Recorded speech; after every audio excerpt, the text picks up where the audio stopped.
I'm so excited for today's episode. I feel like this is just not necessarily a hot topic, but as I was writing the notes for today, I was just like so pumped to sit down and record, which always really excites me because I'll be honest, sometimes it's like hard to be recording so many episodes as I'm juggling everything else. And my brain is just like, oh my God, what do I want to talk about? So it's really nice when I'm feeling super amped about something. So I'm going to try and keep this episode. One of my new goals for this year is actually to try and keep the episodes around the 35-minute mark. Just because like it's me talking the whole time, which obviously I'm assuming you guys love because there's like thousands of you that, well, millions of downloads at this point, but thousands of you that listen to the podcast on a regular basis. So you obviously like listening to my voice, which is really nice. But I, for myself, want to just keep the episodes at like that 35-minute mark, make them really fucking juicy. That way you listen to the whole entire thing. And then if I need to, I can always, have kind of a part two in another episode. Anyway, I'm just randomly telling you one of my New Year's resolutions. Anyway, bizarre. Okay, so let's get into today's conversation. So today we are talking about your nervous system in love. So whether you are dating or whether you're in a relationship, my intention for you is to leave the podcast episode having a whole new awareness of how you can start to shift things in your relationship and not think that it has to always take two to tango. Like it does take two to tango, but just hang on to your horses. And I'm going to get into that at the end of the episode on the things that you can really be doing. I'm passionate about talking about this just because I feel like, oh gosh, I really do worry that too many people these days are missing the line between having boundaries and having standards and then going across that line and having these ridiculous expectations on their partner. And I know this because I talk to women all the time, as my clients and also men. And this is something that mostly women are doing. So what I'm noticing, and I'm not saying that you're necessarily doing it, and this is where like you have to practice your discernment, as we talked about in a recent episode. You have to practice your discernment with what I'm saying and then applying it to your own situation, right? Because what I'm saying is never word for word a one size fits all. You have to make it your own. So what I'm noticing is that people are, or women especially, I'm just going to say women for this, women especially are ending relationships because all these things were not done. They weren't enough. He wasn't X, Y, Z, A, B, C. Now, granted, of course, there are things where it's like that is a 100% valid reason to end the relationship. Or maybe he wasn't enough for her, or maybe he wasn't meeting her needs. Like I'm talking separate to that because hopefully we all understand that like I'm fully supporting you leaving a relationship when your needs are not getting met, etc.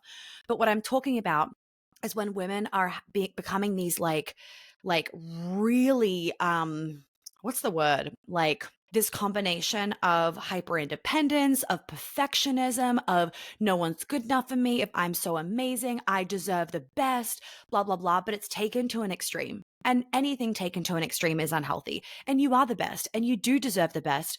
And, you are allowed X, Y, and Z in your relationship. And there is a fucking line because you are not in a relationship with a robot yet. You are in a relationship with another human being. And my concern is basically all of this kind of Instagram, social media content where women are not, like I was talking about in a recent episode, discerning and filtering what they're hearing to then remember that they are human and they are with another human being that is never perfect and that never will be perfect. So it's not about trying to make your relationship perfect.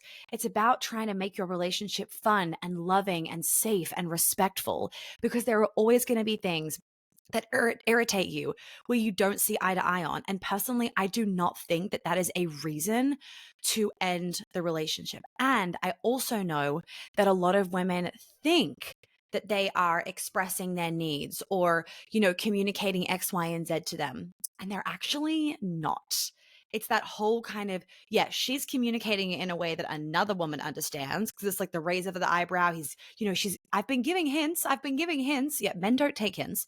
And so if you were in a relationship with another woman, she would fucking get the hints. She would understand what you're saying, but you're not. You're in a relationship with a man. So it's like you have to do it in a way that he actually understands.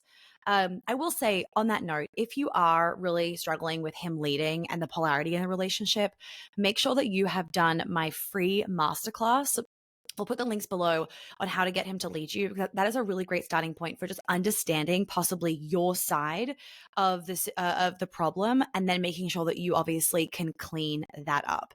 Today, I'm not talking about the whole polarity side of things of what you need to be doing as a woman because you're in a relationship with men. I'm actually going to be talking more about trauma, nervous systems, and just regulating and being in a relationship with another human that is not perfect, that has their own upbringing, that has their own challenges, that has their own maladaptive behaviors that you need to be able to be aware of. And just I just want you ladies to check yourselves and just make sure, and I check myself on this too, that you aren't crossing that line of like such intense female empowerment where you are now believing that you deserve X, Y, and Z that is frankly too much to ask. And it's not that you don't deserve that, it's that it's like not reasonable to request that. I'm not talking about you deserve to have the door held open for you and to have, you know, sex a couple times a month. Like, yeah, you deserve those things. Yeah, you deserve to be respected and loved and blah, blah, blah. I'm talking about, let me give an example. I'm talking about you are not willing to accept that the way that he navigates a problem is different to you. I'm talking about the fact that you are wanting him to be like a clone of you so that you can always be together all the time rather than realizing he's his own separate person. I'm talking about you having expectations that aren't very realistic these days. So, one example is maybe you are expecting him to literally fund the bougiest life for you. Now, I'm not saying you can't get that because manifestation is a powerful thing. But what I'm saying is, can you also take into consideration that, yeah, our parents were able to, live on one salary, but that is a very, very hard thing to do these days if you want a nice quality of life. For the vast majority of us and the kind of quality of life that you want and the living standards, one salary ain't going to cut it unless he's making $10 million a year or $1 million a year, right? So the vast majority of situations where you're having these, expectations that may have been okay, let's say with money 50 years ago, that you have to then adapt your expectations and adapt the way that you are just relating in relationships to suit the modern world. So hopefully I'm explaining myself because it's so like specific on the person, but it's just really, really checking that what you're actually asking for is reasonable in a relationship, not these ridiculous standards that you've been led to believe that somebody can obtain, somebody can meet and whatnot all the time, because just like you wouldn't want to have to live up to his ridiculous expectations because you're an imperfect human, you can't really be asking the same. Even though I know you're a woman and you think that you deserve the best, and you do deserve the best, there is a line that needs to be drawn sometimes. So today, let's talk about what you can be doing to oh my God, I can't speak. Let's talk about what you could do to regulate yourself and to help ensure that you are feeling fully trusting of your intuition and your body and your responses in your relationship. So, as most of us or all of us know, we are wired for connections as humans. We all know it. It's pretty much, not even pretty much, it is proven without a doubt. And pretty much every single person has experienced this from COVID. We all loved that period of time, right? Many of us felt that need for connection, for literal survival. It was like this primal response was going off in our minds when we were alone, when we were separated and disconnected from our family, when we were isolated and in lockdown. We really felt this need for connection. And as a child, the number one thing they need is love. They need healthy attachment to an adult, or the child will literally die without love. That skin to skin contact, it regulates the child, it warms the child, it makes the child get hungry so then it wants to eat food, all those good things. Many of us had conditional relationships with love where we felt like we would get more love when we were good kids, we were good girls, good boys, etc., and then less love when we were bad kids, when we didn't get good grades at school, etc. So for many of us, we've actually had a lot of micro trauma or macro trauma around the way in which we received and got love and how he felt safe in our environment, which I'm going to go to in a second. And obviously that then filters into our relationships now as adults, especially when we are having arguments or when there are disagreements and it feels like our primal need of that connection is being threatened. Now, for those of you that are parents listening, this doesn't mean that you shouldn't discipline kids. I know there is like this new like super super soft parenting shit going on. I'm not talking about, oh, go and abuse your kids or anything like that. I'm talking about if you are never giving your children boundaries or limits or structure or any kind of discipline, you actually don't teach them how to regulate in moments that nobody wants to have. Like, no one wants to be told no, but that's the reality of being an adult. And the two things can coexist at the same time. So you making your child feel very safe and very unconditionally loved can actually coexist at the exact same time where you're drawing a boundary or you're telling the child no. It actually learns to feel safe when it's being told no. My God, when they are being told no.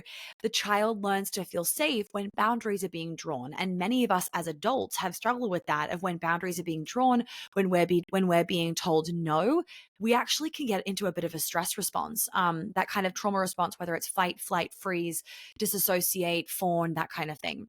So I'm not saying don't discipline your kids. What I'm saying is that giving it no boundaries, never saying no, that's not healthy either, because a child needs boundaries. They need direction and they need limits because it provides a sense of safety to them. It provides that container of knowing my parent is my provider and my protector. If they just feel like they can go and do whatever the fuck they want and there's no limits and boundaries, it actually feels very overwhelming and very, very stressful. And you may have already seen this in these younger generations coming through, where literally it's like they're not being given much direction. It's very much go do whatever the hell you want. Now, like, yes, go and do whatever you want, be whoever you want. But I think we can all agree that having some direction when you are young and when you are a teenager is so fucking helpful for your brain, because when you are an adult, you then actually know how to go find yourself, but also still have direction and limits and boundaries and kind of not be so soft on yourself that you never pull your socks up. Right? Because we have to remember that you can very easily go down like a victim consciousness hole where if you are just, dwelling in your sorrows, you will continue to dwell in your sorrows. And if you've never been taught to like pull your fucking socks up, you're going to be okay, regulate yourself, you don't know how to do that then as an adult, which isn't healthy either. So it's about having a balance of being able to validate yourself, but also pull your socks up when you need to. So when you haven't felt like you are loved no matter what, which is that unconditional love, right? Where it doesn't matter the conditions, you are loved. When you haven't felt that as a child, as a teenager, and even as an adult, trying to get love and connection can actually be a really stressful experience for our nervous system, because it's literally triggering that primal need that we are worried we aren't going to get. So some of you may have heard before about your HPA axis, especially for those of you that have had HPA axis dysfunction that has caused massive hormonal issues like missing your period, for example. So the HPA axis is your hypothalamic pituitary adrenal axis, and it controls your stress response at a very hormonal chemical level. So the hypothalamus is a part of our brain that is basically operating at a like a non-cognitive level. So you're not aware of what it's doing. It's basically taking in stress, and that includes emotional stress, and it's turning it into a physical reaction. So any preconceived beliefs or experiences will also affect the hypothalamus, which then works with the amygdala to then make your body feel like that physical stress response. Or if you disassociate and numb out, if that is your stress response, then you won't obviously feel the stress response. You will then go into that disassociation, numbing out, or a bit of a fawn response. So any of those preconceived experiences around how you got love or didn't get love is going to affect how you are now feeling, acting, and behaving when you are feeling emotionally or physically stressed in a situation. So the hypothalamus then sends a signal to the pituitary, which produces hormones, and it will then send another message to the adrenal glands, and your adrenal glands will then produce cortisol. Now, in a spur of stress, your adrenal glands are going to first produce adrenaline, but over time they'll produce cortisol. Cortisol, wow, cortisol. That was interesting.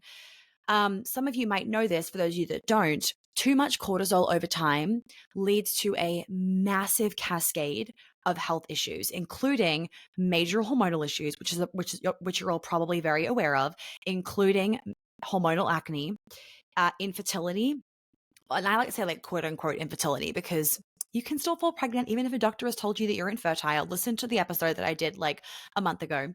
Low testosterone, low testosterone for men, high testosterone, or low testosterone for women, low progesterone, high estrogen, and then you've got like insomnia, inflammation, IBS, like a whole host of other issues, Crohn's, like migraines, hair loss.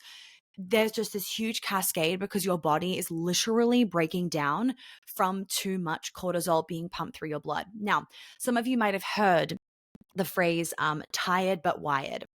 This is the epitome of your body being stuck in a state of chronic stress where you are stuck in these unconscious trauma loops that you are not aware of, and your cortisol has actually gone probably low. So, if any of you have heard of low cortisol before, that does not mean that your body like is low. Well, it does mean that your body's low in cortisol, but that doesn't mean that like you're not stressed. So if your doctor's like, oh, you're low in cortisol, don't be like, oh, sweet, I'm not stressed. No, that's not what it means.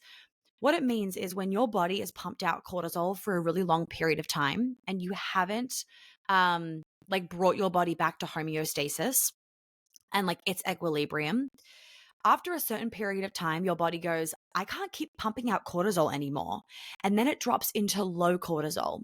So, what you'll then find is that you are struggling to get out of bed in the morning. You feel like you've been hit by a bus. You are dragging your feet in the morning. Like it is literally the most painful experience to get yourself out of bed in the morning. And you often find that you're wired of an evening. Now, you might find throughout the day that when you're running around, you're late to meetings, you're feeling really wired, but at the same time, your body feels physically fucking exhausted. That is that tired but wired sensation, right? And so your body is literally running on whatever it can, and it is running on a stress response, literally in survival, because all of the stress and the trauma and the wounds and the beliefs and all these things that are happening in the background that you're blissfully or not so blissfully unaware of, they are keeping your body in this really, really stressed state all the time. That's why I always say to you guys, like and some of you would know this, trauma and unhealed like negative beliefs that are causing your body to have a visceral reaction, they do eventually cause physical manifestations like IBS, Crohn's, hormonal issues, inability to fall pregnant, blah blah blah. Now of course your diet also plays a role in that. They're all connected, which is why it's just fucking ridiculous that when you go to a doctor they only look at one thing. Everything is so interconnected that it's literally naive to think that you only need to cut out gluten, that you only need to meditate if you want to be achieving optimal health. You need to be doing a bit of everything. And that doesn't mean it needs to be a burden on your life, but it is something that I believe every single one of you, especially because listening to my podcast, like you are aware of this, you deserve to actually do this for yourself because you will reap the rewards not only in your physical and emotional and mental health, but also in what you can attract into your life. Because as many of you know from listening to my podcast episodes, when your body is a clear vessel and it is of a high vibration, what you can attract in with ease is just mind blowing. But when it's held back from all of this shit, there's no way that you're going to attract in more opportunities if you're in this chronic stress response because you're fucking exhausted. So why would you attract in more opportunities? Why would you attract in your dream man when you are so afraid of being abandoned? You're not going to. You are literally energetically and probably physically repelling him, but maybe you're not aware of it. Most of us aren't because we are literally so used to living with these feelings that we have normalized them. So we don't even realize how bad they feel and how our body feels until our body feels good. It's like many of us don't even know how bloated we are until we are not bloated. And then we're like, wait, I lived with that pain for so long. we're humans. We learn to adapt, which is great, but also shit.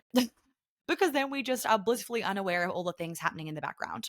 Now, for many of you, if you are dating or in a new relationship, dating causes so much internal conflict for so many people because of relational trauma from childhood and teenage years. Let's not forget the effect of teenage years on our adulthood.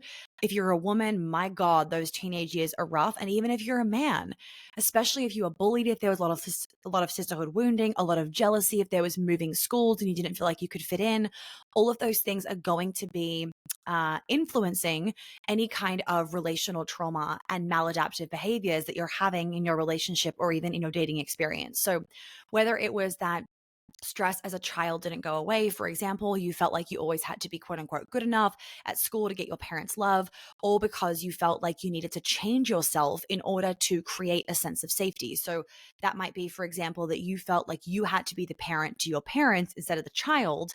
And as a result of that, you felt unsafe as a result of doing that, that was the way that you got safety in the environment until, of course, they did something that triggered you into a trauma response again.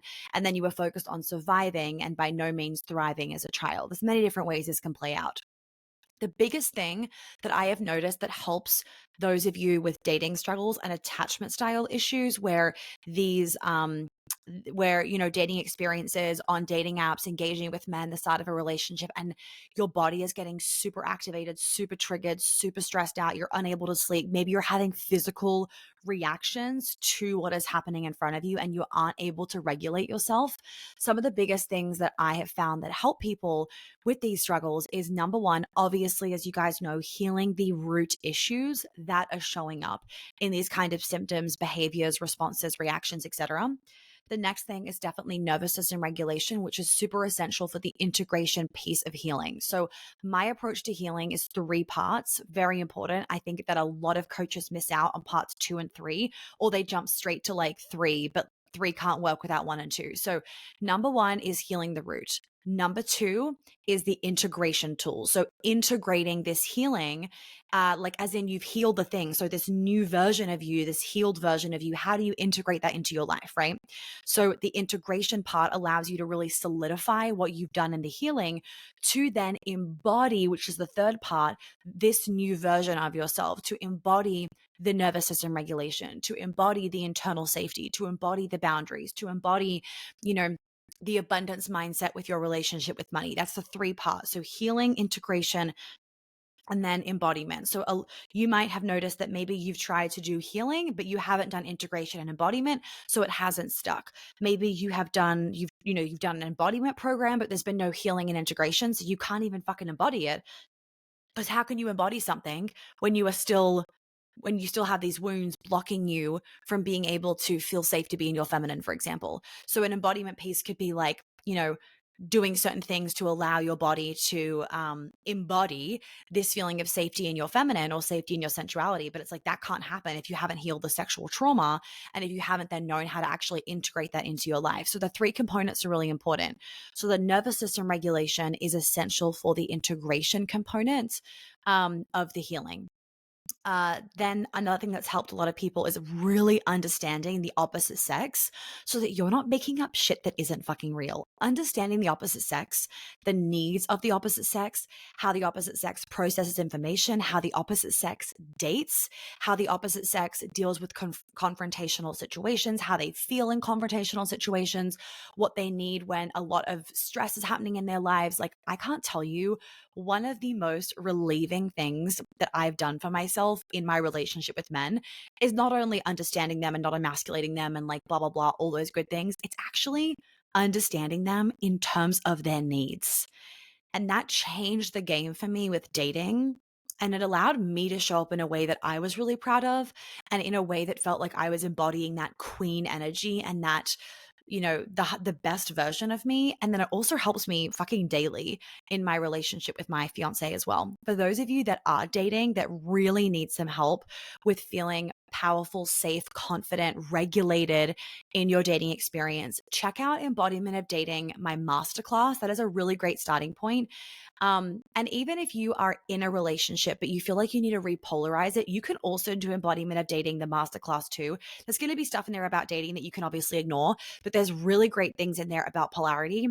And I actually talk about how you can use a lot of the concepts in your relationship. You could have been in a committed relationship for 10 years. You can actually use a lot of these things in your relationship because you still want to feel like you're dating him, right?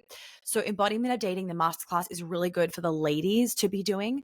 And then, as many of you might know, Embodiment of Dating number 2 is open right now for enrollment. And I have new modules that have landed as well, which I'm super excited about. So this is for you if you are dating or if you're in a relationship. It is great for both parties. Okay. So where was I? So understanding the opposite sex so that you are not making shit up is really fucking helpful in feeling regulated and safe and calm in the dating experience.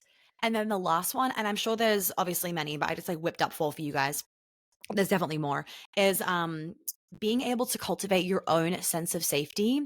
And when you are able to cultivate your own sense of safety, where you inherently feel safe in your body and safe as you are as a person and in your expression and, in asking for your needs to be met and in drawing your boundaries and whatnot, it allows you to not feel like you need to change a part of yourself or change your whole self in order to be loved and accepted and chosen and wanted, etc. So those are the 4 things. So healing the root issue, obviously, nervous system regulation, which is essential for the integration piece of healing, understanding the opposite sex, so you're not making shit up that isn't real, and then being able to cultivate your own sense of safety so that you aren't feeling like you need to, change a part of yourself to please the other person and outsourcing your sense of safety to them. So when I say outsourcing your sense of safety, it's like, when they are making you feel safe, then you feel safe, which is no, you want to be able to feel safe whether or not their behavior is ideal. So obviously, when you are able to regulate yourself and not lose yourself in dating and relationships, you then take yourself out of the self-abandonment cycle. So the self-abandonment cycle, I've mentioned it a few times recently and probably also in Instagram posts too and emails. So to kind of summarize, the self-abandonment cycle is basically that you have a stress response that happens in your body and your fear of abandonment or the like is activated in your body. So you feel that visceral somatic reaction. As a result, you then abandon your own boundaries, your own needs, wants, feelings, whatever it is, to make the other person happy, calm, not abuse you, etc. Then you tell yourself what you need to hear to make yourself feel okay. So it could be, for example, like, I'm the crazy one, or like, maybe I do need to calm down, or, oh, maybe I was overreacting. Like, yeah, maybe he's right. Like, I see his point. So you're telling yourself what you need to hear to make yourself feel okay with the self-abandonment. Then as a result, you move further away from yourself. And so your self-confidence starts to break down. Your ability to have self-discipline starts to fade. Your ability to be discerning starts to be minimized because as a result, you start to lose your self-trust.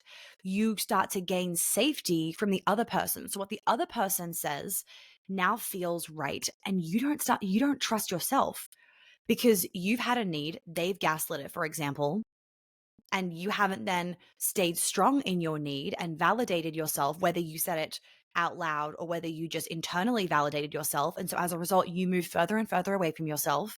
You start to disconnect from yourself. You lose your self-trust. And this is often why and how people get kind of trapped. And I understand when people feel like, or when people say like, how the fuck did I stay in this relationship for 4 years or 10 years or 20 years? This sensation of feeling trapped in a emotionally, physically, whatever it is,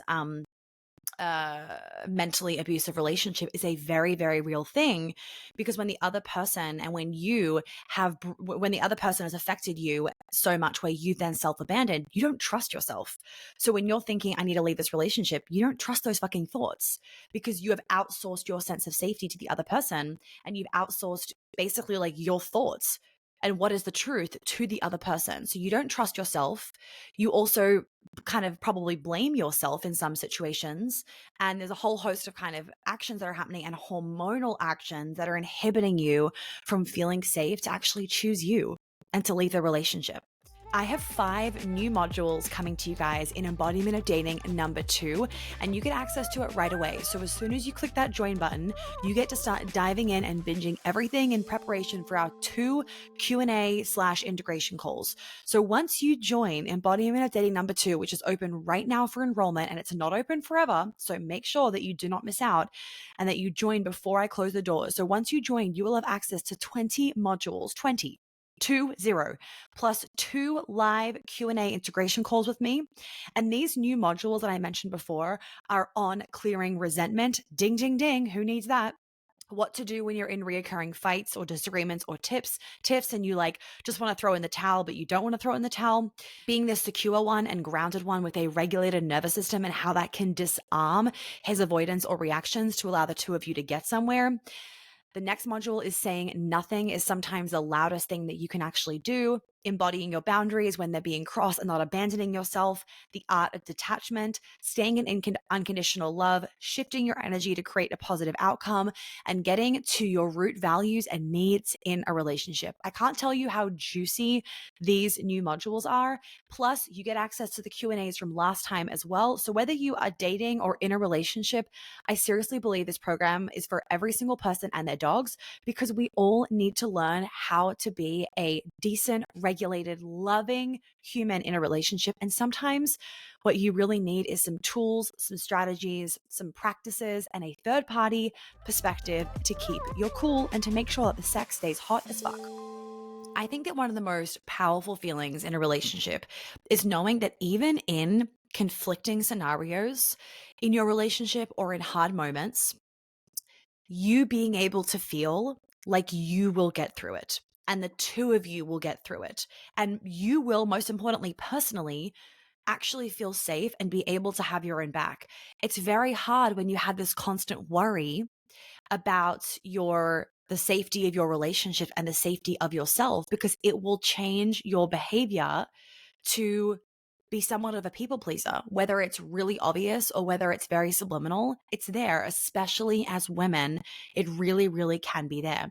When we don't give ourselves permission to heal, it not only affects our relationship with ourselves, but also the other person, right? Our bodies want the serotonin, dopamine, oxytocin that we get from our partner. And so we have to be aware that we can be blind to the fact that we are dismissing our own needs as an adaptive response to keep the relationship alive. We are trying to keep the other person happy. And we are, dismissing our own needs potentially so that our primal need for connection doesn't feel like it's being threatened. Often people are very oblivious to the problems that have been going on for years or the problems that are going on right now until they are so bad that they have to look at them. And this shows the disconnection that we have within ourselves for the most part, for many of us. So let's keep going. And my intention is that this episode, and I know so many of my episodes have done this for you guys, is that you give yourself permission to feel your feelings and feel your experience and feel the problems in your relationship and actually confront them, rather than leaving them to get to a point where they are so bad that they might not be able to get fixed. A lot of problems can get fixed, but if you leave them too long, the resentment can obviously get to a place where it's so bad that you don't feel like you can trust that person and open your heart again, which I want to avoid for you. I want as many of you to be able to avoid these problems that are festering in relationships. And so if you haven't listened to the recent episodes, please make sure that you go back and do so, as I've talked a lot about what is normal in relationships and the fact that, we are cohabitating with another human being with another nervous system. It's had a completely different childhood, teenage years, young adult years, etc. And so that is challenging. That is challenging in and of itself, cohabitating with another person. And so we need and we deserve to put our resources into making sure that we are, cleaning up our sides of the street to make sure that the relationship actually has the ability, the space, the foundation to flourish. And before any of you ask, yes, it is ideal that both people in the relationship obviously are doing work on themselves, especially somatic. We love the somatic work. but it's not essential. And there are always ways to work around it. Now, obviously, it can get to a point where you're like, okay, no, they have to do work on themselves. But depending on the situation, it actually may not be necessary that both parties are doing really, really deep work. I've recently said in a podcast episode this phrase, and also an Instagram post, this phrase of disarm. And some of you asked what I meant by that. So basically, when you have a grounded and relaxed nervous system that's regulated, where in confrontational situations, you do not get activated and stressed. Your nervous system stays very calm and very neutral. It can start to train and help the other person to be able to relax their nervous system because their body learns that they do not need to get into a state of hyperarousal that they may have needed to in order to survive when they were younger. Our nervous systems are always reacting to one another. So when you're in a confrontational situation and you get hot headed, that might cause the other person to get hot headed, or their response might be to shut down and avoid. It depends how conflict was also dealt with in their childhood. So don't just think about your partner having to do work on himself or herself. What can you be doing that can help to disarm your partner? And how can you start to be the leader in this? Don't just wait for the other person to be doing things. Of course, like I said before, there definitely is a line where if things aren't shifting, then okay, they need to take responsibility for their side, for cleaning up their side of the street. But you don't need to be in a relationship with a man, like I've spoken about before, that's like super into this work, or a woman that's super into this work, in order for you to help them to behave in a way that is regulated, right? That is calm, that is grounded, that is safe, and that is supportive, so that you feel safe in the relationship and so that they feel safe in the relationship. I'm not saying like you have to just make them feel safe. You also deserve to feel safe in the relationship, whether you're a man or you're a woman. Both men and women want safety in a relationship. I feel like too many women these days are ignoring the fact that men also want safety in a relationship, not just women. So whether you are a man or whether you're a woman listening to this episode, you can start doing your piece, and it will affect your partner and their reactions, their behaviors, and their nervous system responses as well. Okay, so you can be the catalyst for changing your relationship. I know it's ideal that both parties are doing their bit, but don't keep waiting for them to start. Allow you to lead by example, right? That's pretty empowering, and that's fucking sexy for them to see that like you're taking matters into your own hands and you are leading by example. You be the light. Do not like mother or father them. Now, on the note of confrontational situations and just like when arguments are happening and keeping your nervous system relaxed and regulated, depending on your history, your childhood, your upbringing, how confrontation was dealt with in your household, that is going to affect how you react in these situations, and how your stress response is activated. So you might go into a fight, a flight, a freeze, or a fawn, right? So that freeze is often also like numbness and disassociation. Some people also say flop, where it's like that freeze response is essentially the predator is going to attack me, so I'm just going to numb out so I can't feel the pain of being attacked.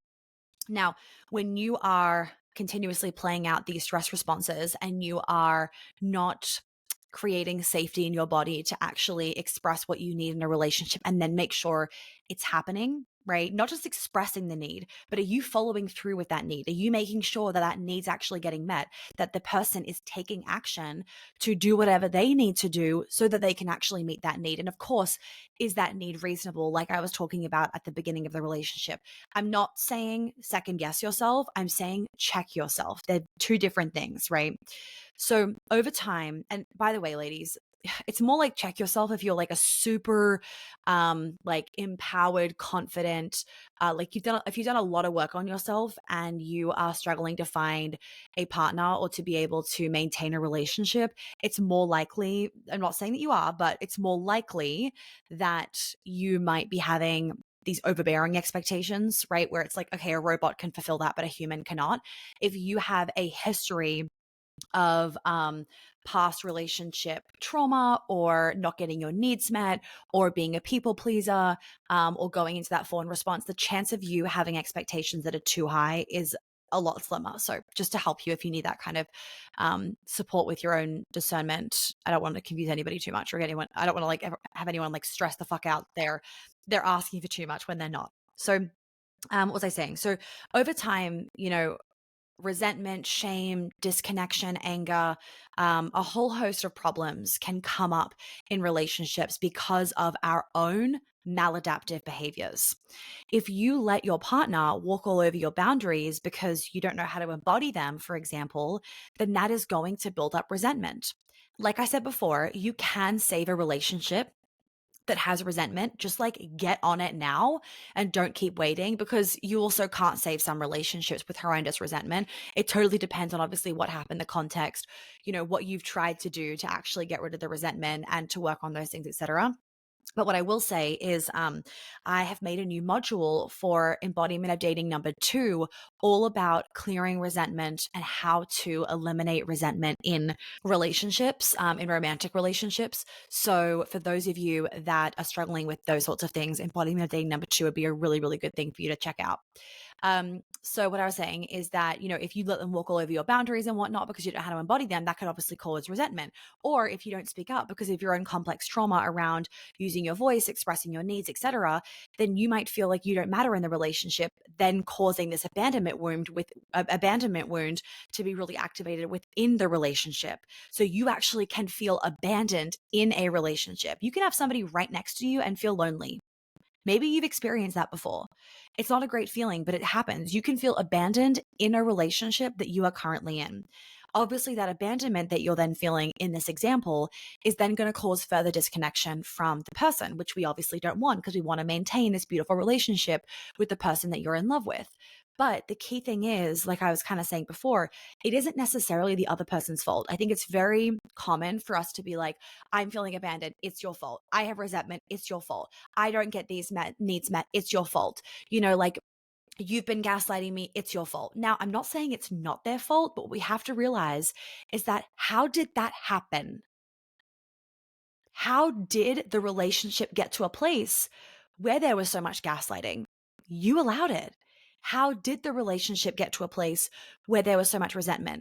Maybe you weren't expressing your needs properly, or you weren't helping him to understand that they were important, or you weren't, you weren't communicating with him properly enough for him to actually understand what it is that you needed. There could be a whole host of reasons. My point is that it becomes very empowering in relationships when you realize that even the things that you're angry about or that you're frustrated about in a relationship where you think, oh, they're his fault or oh, they're her fault, whatever, like they're the other person's fault, they're actually partly your fault too. And when you can come to terms with that and realize that, it becomes empowering because you're like, wow, I myself can actually start to change things in the relationship. It's actually not all them.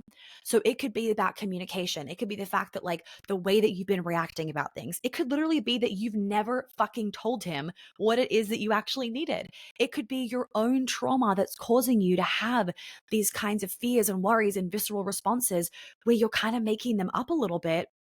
This is just an example where maybe you're making them up a little bit because you are so afraid of getting hurt that you're finding problems that don't exist. So it's really nice to just sometimes take that third party perspective, or literally have somebody giving you a third party perspective, in conjunction with making sure that you are doing your parts of healing, of integrating, of showing up, as the best, most grounded, regulated version of yourself, and not bringing your past into the relationship. Too many people bring their shit into the relationship, and it makes the waters very murky because it's like, well, what is your truth? And then what is just a projection of the past, right? That example before of, like, you're making all these you're saying there's all these problems in the relationship. Is there all these problems, or is it that you're deciding there's these problems, you're choosing to see these problems, maybe even you're making these problems because you're so afraid of being abandoned that you are trying to blow the relationship up yourself so that you maintain a sense of control rather than actually let go, open your heart, and fall in love, right? I mean, I could go on with a million different examples, but the point is that your ability to regulate yourself, your ability to feel like you aren't bringing your past into the future, is a fucking powerful one to feel. And for those of you that don't know this experience, and for those of you that don't know what this experience is like, let me just tell you that your relationship can look so different when your body is no longer having these uncontrollable visceral reactions. So one last thing that I'm going to say is that Yes, it is nice for them to be aware of your triggers and to try to not trigger them, in case anybody's wondering about like, well, shouldn't they be aware of like what triggers you and what not, what doesn't? Like, yeah, it's nice for them to be aware of your triggers. And obviously, you don't really want them poking and prodding on your triggers, but it is your responsibility to do the somatic work to heal your triggers. It is not the other person's responsibility to never trigger your triggers. It is your responsibility to heal your triggers, because if it's always like, don't trigger me, don't trigger me, don't trigger me, they will feel like they are walking around on eggshells. Or if you're having this experience where they're saying, don't trigger me, maybe you feel like you're walking around on eggshells. It's not a great feeling. We are responsible for our own healing, for our own regulation, for our own safety. If you make the other person responsible, you might feel safer for a little bit, but it's not true inherent safety. I've talked about this before, and I want to mention this again before we wrap up. There is a very big difference between like healthy co-regulation and unhealthy co-regulation. So I'm seeing it float around on Instagram a lot on like, you can regulate your nervous system with your partner and you can co-regulate and blah, blah, blah. Now, as a child that does not know how to regulate their emotions, yes, you need to co-regulate with your parent. So basically your parent is going to help to regulate your nervous system, which is why it's important that as a parent, you have a regulated nervous system and that you've done the healing work so that you can be a really, really safe space for your child.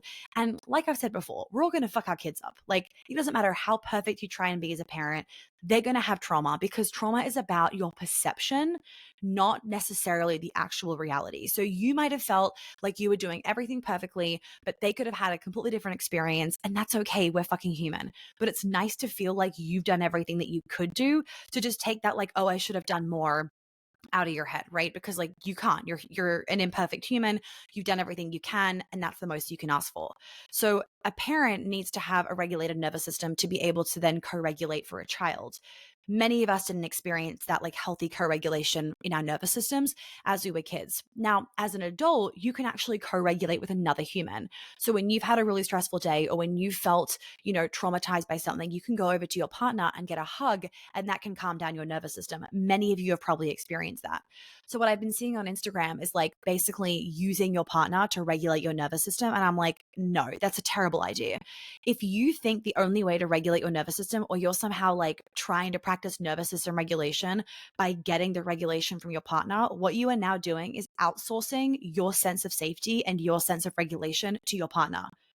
So you need your partner to be there and to be touching you and to be telling you the right things in order to feel safe, which means that when your partner's not picking up the phone and you need them to, you now are in a greater stress response because your source of regulation isn't picking up the phone.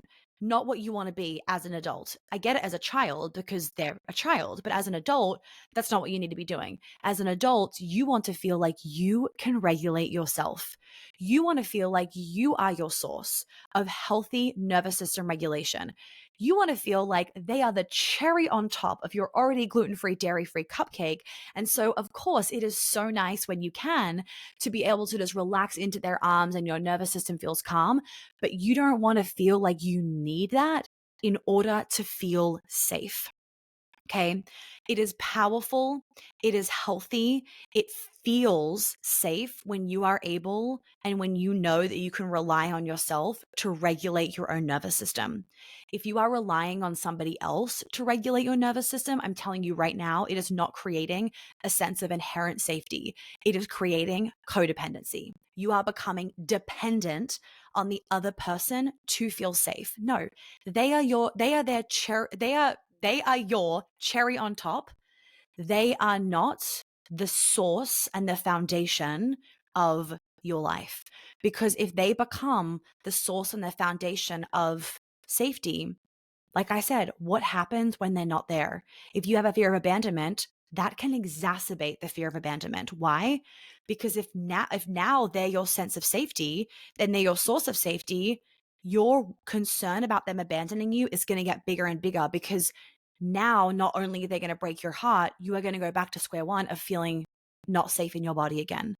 You want to feel like, damn, I would fucking hate it and it would break my heart if they left me, but I also know that I would be okay. And that is a powerful, powerful place to be in.